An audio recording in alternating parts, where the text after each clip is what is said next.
Have you ever heard of the musical The Puppetmasters Regime? Most likely you haven't.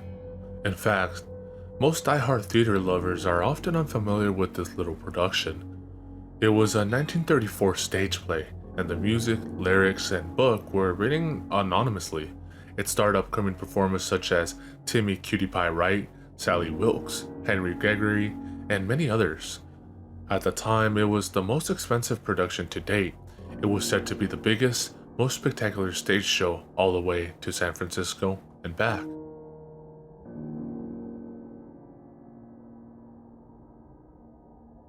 Tyler Warwick, 1901-1983. I went to see the show about a week after I turned 33. The ticket was a gift from my sister, who knew how much I loved the theater.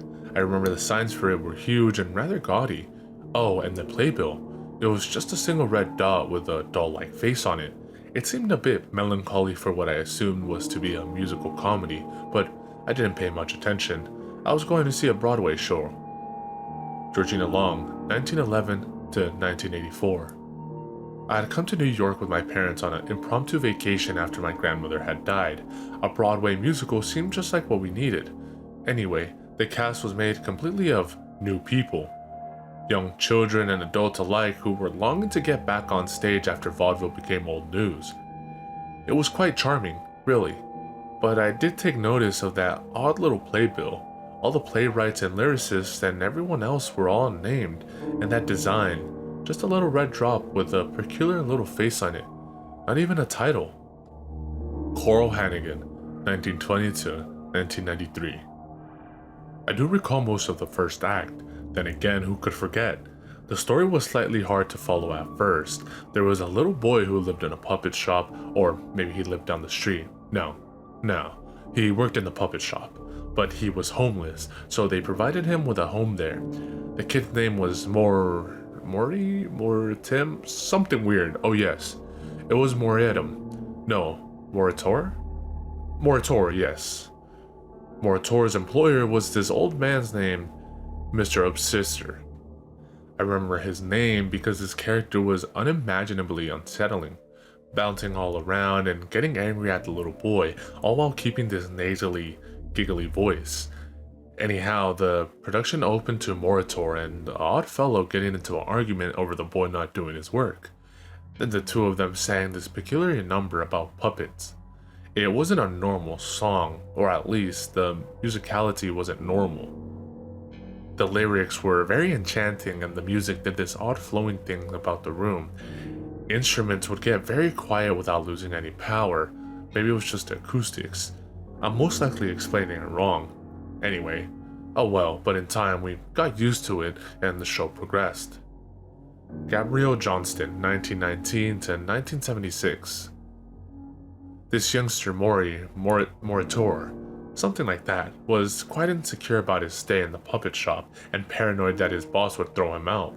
I was an aspiring lyricist at the time and I'd done the lyrics to a few original community theater projects, so I was fascinated with the wording in these songs.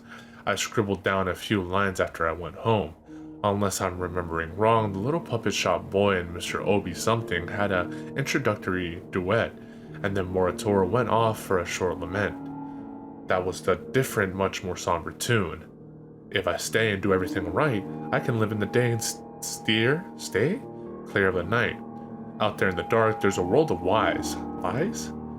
I can hear them whisper, and sometimes I can see their eyes.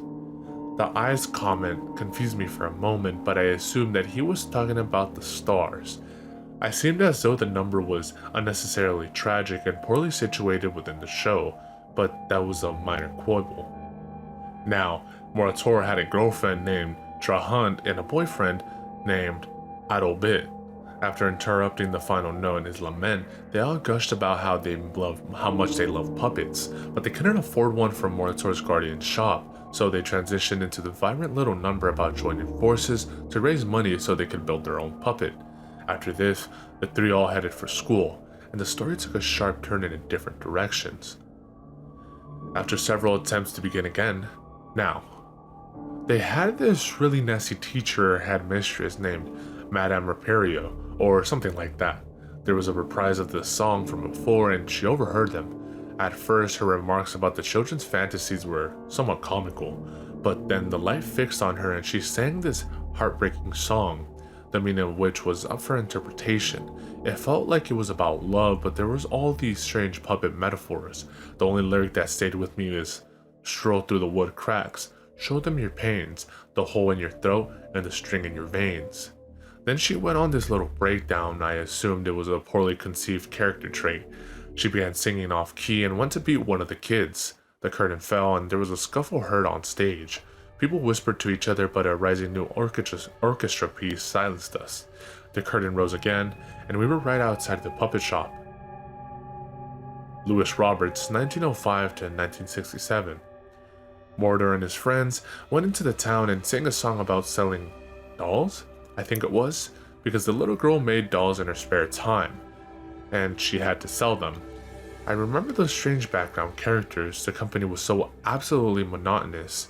They all wore some form of dark clothing, and each of them was very, very tall. I can remember how they all had their faces covered up by hair or hats or veils. None of them spoke. None of them even sang during the course of the show. They just walked in perfectly straight lines, as if they weren't even part of the production. Anyways, this strange song about buying dolls, it had absolutely no life, but for some reason these children were putting their all into it. I could see the pain in their faces as they hit those high notes. And something else, as the lyrics went on, they seemed to get a little... It is so hard to explain. They all looked like they were hurting. They were so pale and nervous all of a sudden, coming from a Broadway family. I convinced myself it was only stage fright, but it still made me just a tiny bit anxious. Carrie Laurie, 1921 to 1995. The kids all got their money from this strange man in a cloak who sang a simple little tune. I still remember the lyrics. Despite the fall of rain, little kitties, everyone needs a little song. Wooden dolls give you pain, little kitties. Go on, little kitties, run along. His character was never really explained, but I remember how truly gripping the melody was. So haunting. It got you right there in the gut. Even the little kid actors seemed unsettled by the new turn of the show. They all kept stuttering over the lines as they spoke and sang. Then a little light bulb over the stage went out. Everyone gasped, and one man I think even laughed. The noise it made really spooked the little girl, little Miss What's Her Name. All the names were so very strange. All I know is that a light bulb had gone out and the actors were stumbling across the stage. The whole thing looked like a terrible flop. When the children re-entered the puppet shop, they presented Mr. Obsessor with the puppet pieces they had acquired while the audience wasn't looking, singing a braggedy sort of chant, we done, diddy diddy done did it. It was obnoxious but thankfully brief. After that, the light fixed on Moritor and he began another tune. The song was a thud and all I remember was that he flubbed the last line. The lyric had something to do with the final stroke of light, or some sort of long-winded moon-based metaphor. All I know is that he forgot the words, and all that could be heard in that theater was the sounds of car horns outside the building. The boy, he didn't seem shocked or embarrassed or nothing, but his posture improved out of the blue, and the orchestra stopped. He projected half of the word sorry, then suddenly burst forth into wordless vocalization. The music resumed and the other characters began to join him. Marcus Edgar, 1918 to 1968. So after that bulb went out, the whole set started falling apart. We, the audience, tried our best to ignore it, but it was near impossible. I saw two sets of very angry attendees get up and leave. The set piece for the puppet shop screeched its way onto the stage, and we could see the paper sky background falling down the far back. The lights also dimmed in what we assumed was an attempt to hide the malfunctioning set pieces. The kids, with the help of an oddly monotonous Mr. Obsessor, constructed the puppet, and this strange song played. To this day I don't know what they were saying. At the time it sounded vaguely like Latin, but I went on to study Latin in college the next year and it certainly wasn't like anything I heard. I remember how it enchanted me though. It enchanted all of us. We all began to feel this thing course through us. I remember a few people humming in an attempt to rid themselves of the sound, and those in the front rows seemed to be crying out in what sounded like pain. The actors themselves looked as though they were about to pass out at any moment. They were doing this odd sort of ballet, tripping all over themselves, and a few more lights started flashing and breaking. We all sat and waited for the song to end when, I'm sorry, I can't. George Frank, 1899 to 1999. The lights were going on and off at random, and we were all praying this damn song would end soon. It had this force going with it. It was sucking us in. We could feel it. The little kids and the puppet man were dancing all around when, oh, you see, I really thought I could do it. I was right there in the fifth row, so I saw, but I can't. Carolyn Mark, 1901 to 1949. The lighting was completely out of control. It was a mess, and that song, it was awful. But something about it, it was powerful. It had force. I watched intently as the dancers began to skip around and I thought they were the lights.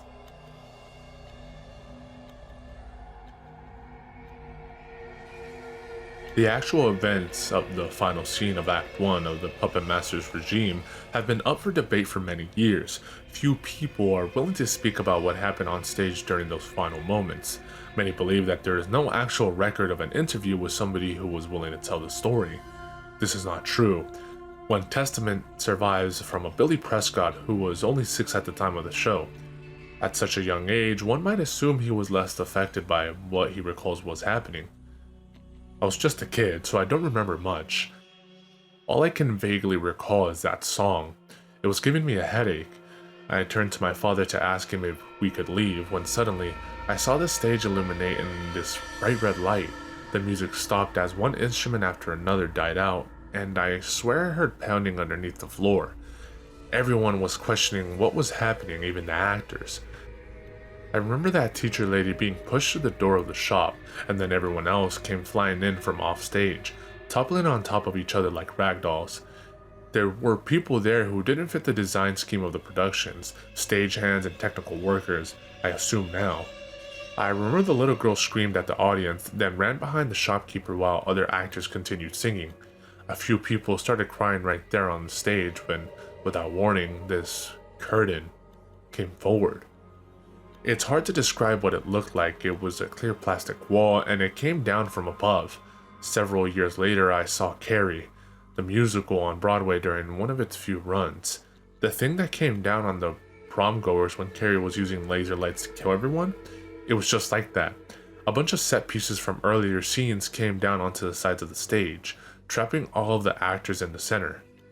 Chaos erupted. The actors stopped singing and began pounding on the plastic wall. Then, for some reason, they began to back away, as if some unseen assailants were approaching them.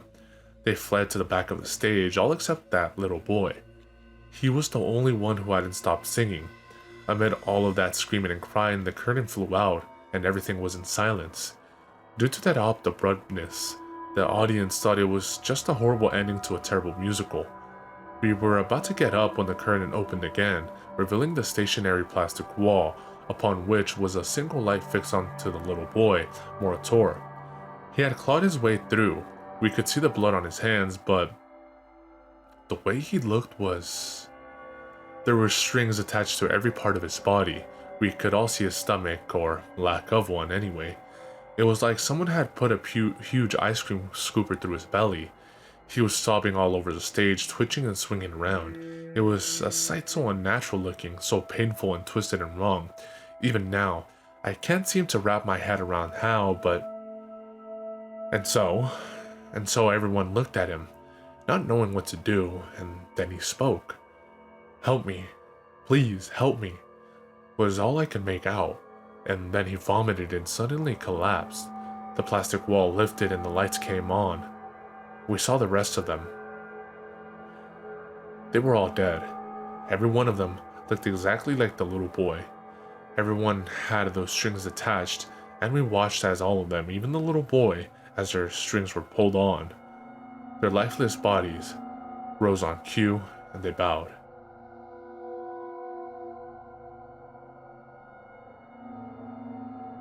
We cannot be certain that the above statements make up a credible account, but unfortunately it's all we had to work with. The Puppetmasters regime sparked much debate among the theater companies. Several audience members had to go to therapy for years to come, and the show itself was covered up by the police. The theater company, as well as the police department, who had never managed to solve the gruesome murders of the cast and crew of the show, denied that the play ever existed. However, in recent years, the story has resurfaced, sparking a lot of new conversations on the subject.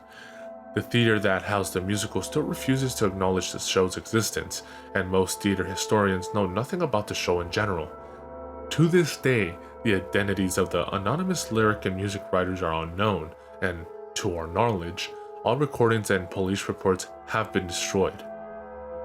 Despite this, through certain pieces of historical documentation, some info on the production has been unearthed. The show itself had its first workshop in London in 1928. One of the songs, Get a Puppet, was recorded with vocals by 12-year-old Gareth Creeley. This recording is presumed to have been lost, though some say it is available on the black market of the internet. Other than that, no official records were ever made. Some ancient accounts say that an illegal taping of the final scene of Act 1 was filmed from backstage, but we cannot be certain if this is anything but a rumor. As for any official memorabilia, very little of anything has survived. Until her death in 1994, theatrical historian Gladys Masters kept 2 large-scale promotional posters that she displayed at charity events, but these have since disappeared. Early costumes by Alice Lively, the costume designer on the play until she quit following payment disputes, are on display at the Piccadilly Theatrical Museum in Dover, England. Other than that, the previously mentioned playbills from the production's premiere night were given out, but most audience members destroyed their copies after seeing the show. Legend has it, around 10 to 20 survive. The show has grown a small cult fanbase over the years. Here recently, an off-Broadway revival has been scheduled to premiere soon.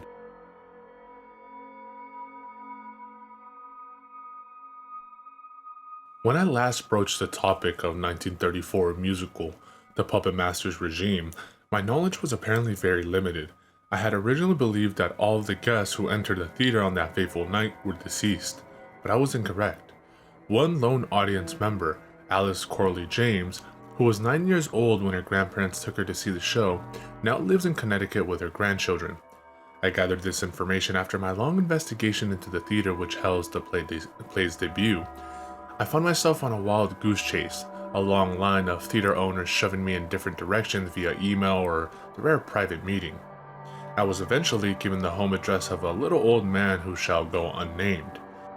This man had worked in several theaters over the past 50 or so years, and had collected many borrowed theater items.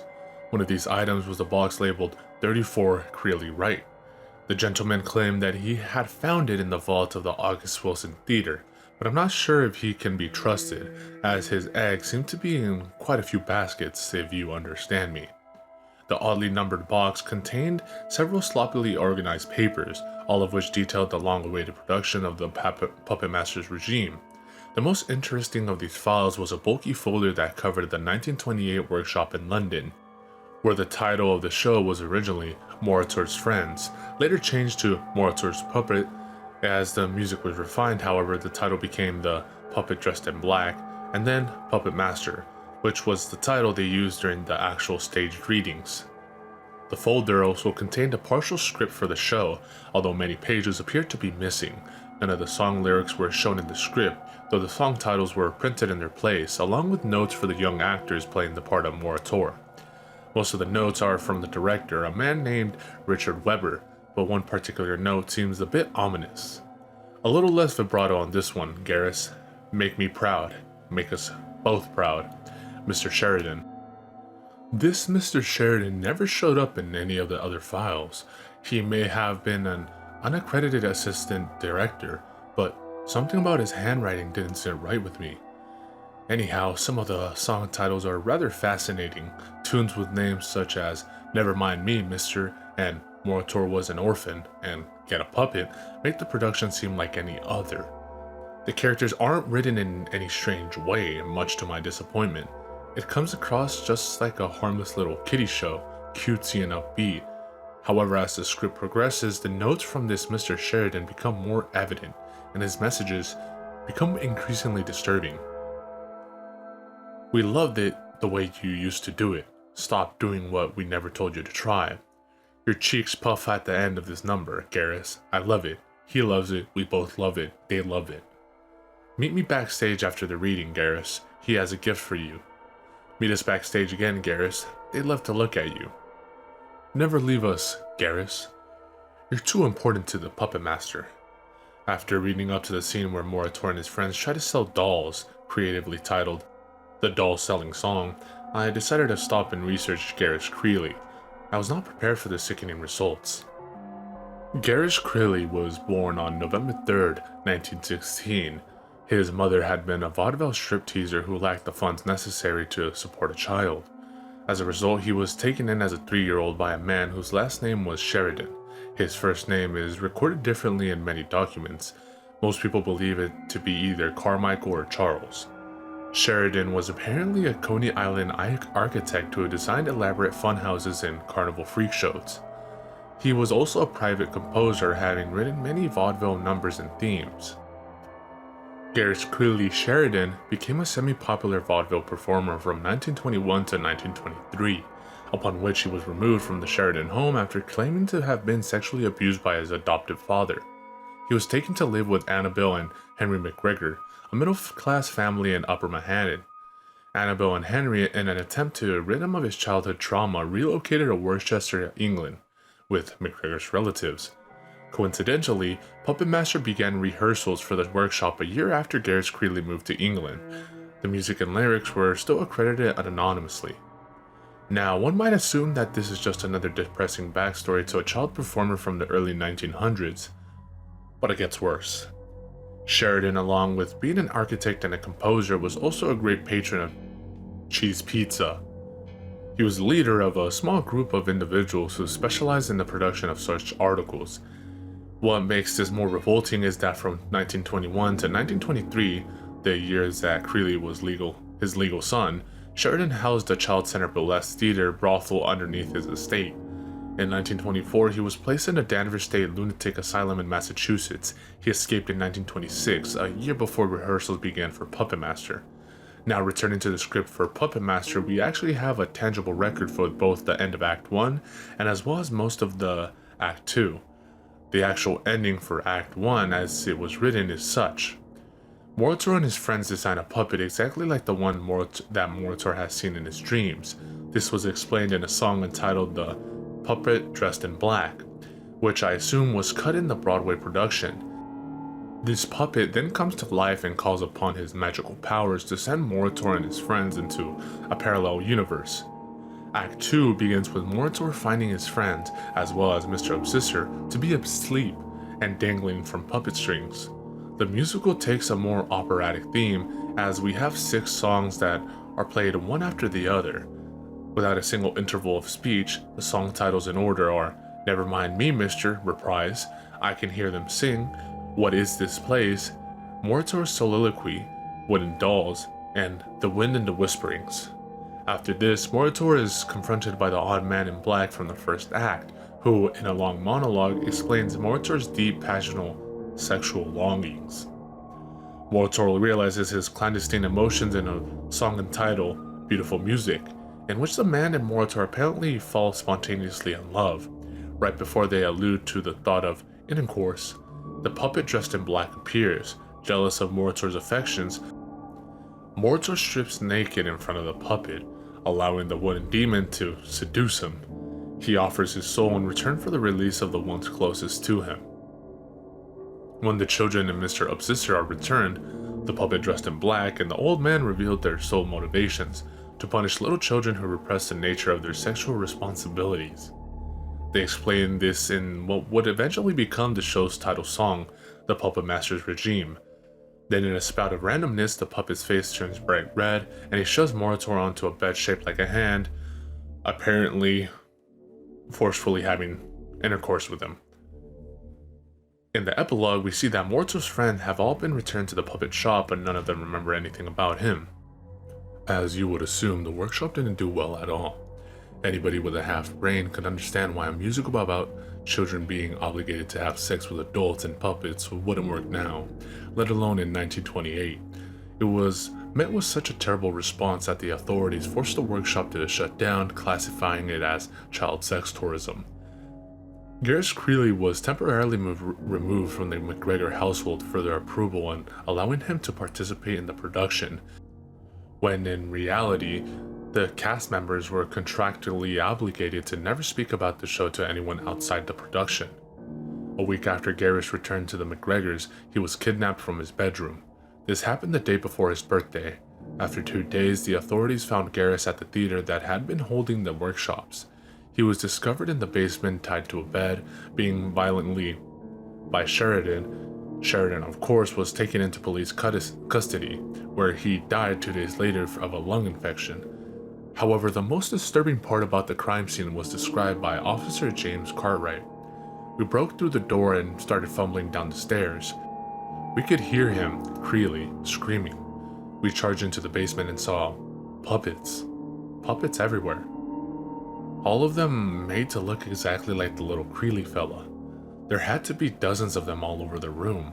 Some of them were neatly dressed like little dolls. Others didn't have any clothes on at all. It was so disgusting. I feel sick just thinking about it.